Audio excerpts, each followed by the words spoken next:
সুপ্রিয় শিক্ষার্থীরা, আজকের ভিডিওতে আমরা খুবই ইন্টারেস্টিং একটি প্রবলেম সলভ করব।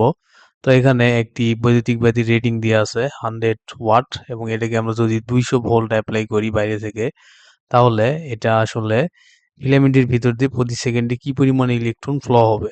তো প্রথমেই আমরা এখানে পি ইজিক্যাল টু আমরা লিখতে পারবো ভিআই। তো এখান থেকে আমরা যে ফিলামেন্টের ভিতর দিয়ে যে কারেন্ট প্রবাহ সেটার মানটা আমরা পেয়ে যাব পি ডিভাইডেড বাই ভি। তাহলে এখানে পাওয়ার রেটিংটা আমাদের বলা আছে 100 আর ভি এর মানটা বলা আছে 200 ভোল্ট। তাহলে এখান থেকে আমরা পেয়ে যাব 0.5 অ্যাম্পিয়ার। তো আমরা এখানে আবার আই ইজিক্যাল টু মানে প্রতি সেকেন্ডে কি পরিমাণে চার্জের ফ্লো হচ্ছে। তো এখান থেকে আই এর মানটা আমরা পেয়ে গেলাম 0.5 আর কিউ এর মানটা হচ্ছে পৃথিবীর সবচেয়ে স্মলেস্ট চার্জ হচ্ছে ইলেকট্রনের চার্জ। তো এন পরিমাণ ইলেকট্রনের চার্জ আমরা ধরলাম যে এন পরিমাণ ইলেকট্রন প্রতি সেকেন্ডে ফ্লো হচ্ছে আর এটার মান হচ্ছে 1।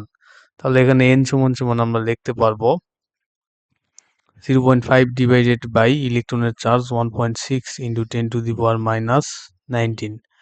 তো এটা যদি আমরা আসলে ক্যালকুলেটারে বের করি তাহলে এই মানটা আসবে হচ্ছে 3.12 ইন্টু 10⁻18। এটা একটা হিউজ নাম্বার। প্রতি সেকেন্ডে এতগুলো ইলেকট্রন সেই ফিলামেন্টের ভিতর দিয়ে ফ্লো হবে।